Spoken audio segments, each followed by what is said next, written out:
Le premier chapitre était centré sur le contrôle ou la lutte contre les maladies transmissibles.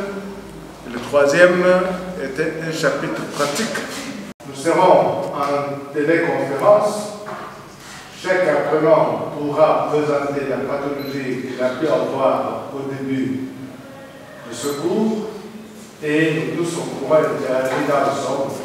On lui posera des questions, il refondera des questions et nous pourrons à la longue l'évaluer. L'organisation de cet enseignement répond à un double impératif. Celui de reprendre les enseignements dans ce contexte de confinement et d'initier le téléenseignement à l'université de Lubumbashi.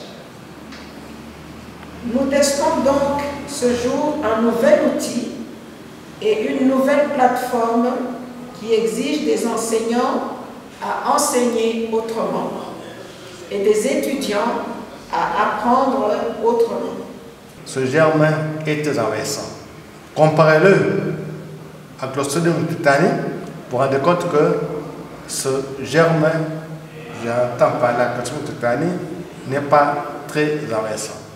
En contagiosité et en virulence, mais nous devons quand même noter une disparité des virulences et des toxinogénèses au sein des différentes souches d'espèces bactériennes déterminées. Je voudrais poser la question par rapport à la pandémie qui a paralysé le monde ici. Et il y a plusieurs sources montrent beaucoup de cas bénins. Est-ce que vous pouvez nous expliquer ce phénomène, cet état des choses? Bien, vous avez ce thème épidémiologique. L'hôte, l'agent pathogène et l'environnement. Dans le cadre de la pandémie de Covid-19, c'est surtout l'hôte qui est le plus concerné. Les facteurs qui font que ce virus entraîne des dégâts chez les hommes, c'est notamment le problème de l'âge. Chez les personnes qui sont déjà souffrant des problèmes cardiovasculaires, déjà, vous comprenez très bien que ce sont des prédispositions, ce sont un phénomène qui fait que l'individu ne sait pas se défendre facilement contre cette infection. Pas seulement qu'il ne sait pas se défendre, mais parce qu'il est prédisposé à développer des troubles physio-pathologiques, notamment des embolies pulmonaires. Un enfant de 13 ans qui fait une embolie pulmonaire, ça peut arriver, mais ce sont des cas exceptionnels. Au cours de cette formation, vous utiliserez dans la plateforme Microsoft Teams qui fonctionne à l'aide des adresses mail institutionnelles. Donc chacun devra utiliser son adresse mail Outlook Unilook.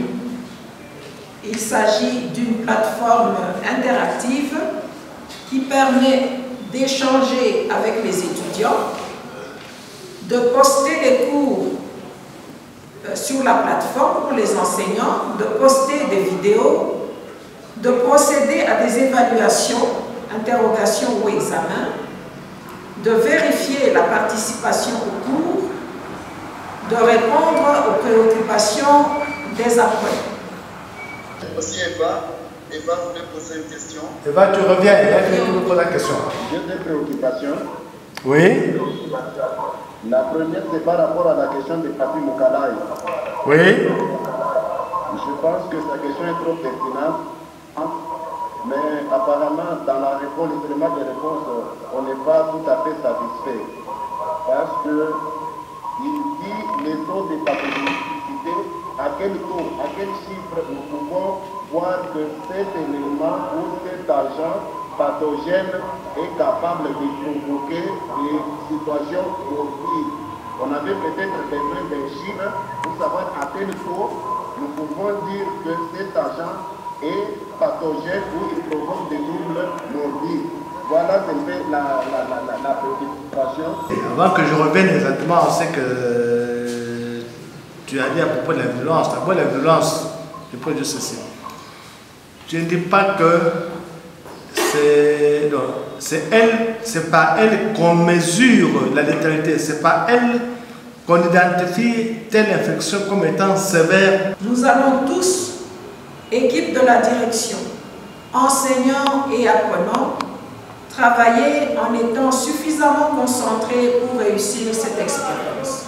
L'objectif poursuivi est au fait de remédier à cette situation de crise sanitaire que la pandémie au Covid-19 nous impose. On nous demande de rester chez nous, de rester confinés à la maison, de ne pas sortir, de respecter les mesures barrières pour limiter la propagation du coronavirus. C'est ainsi que nous avons initié cette formation pour permettre aux apprenants de suivre les cours en ligne à distance chez eux où ils se trouvent.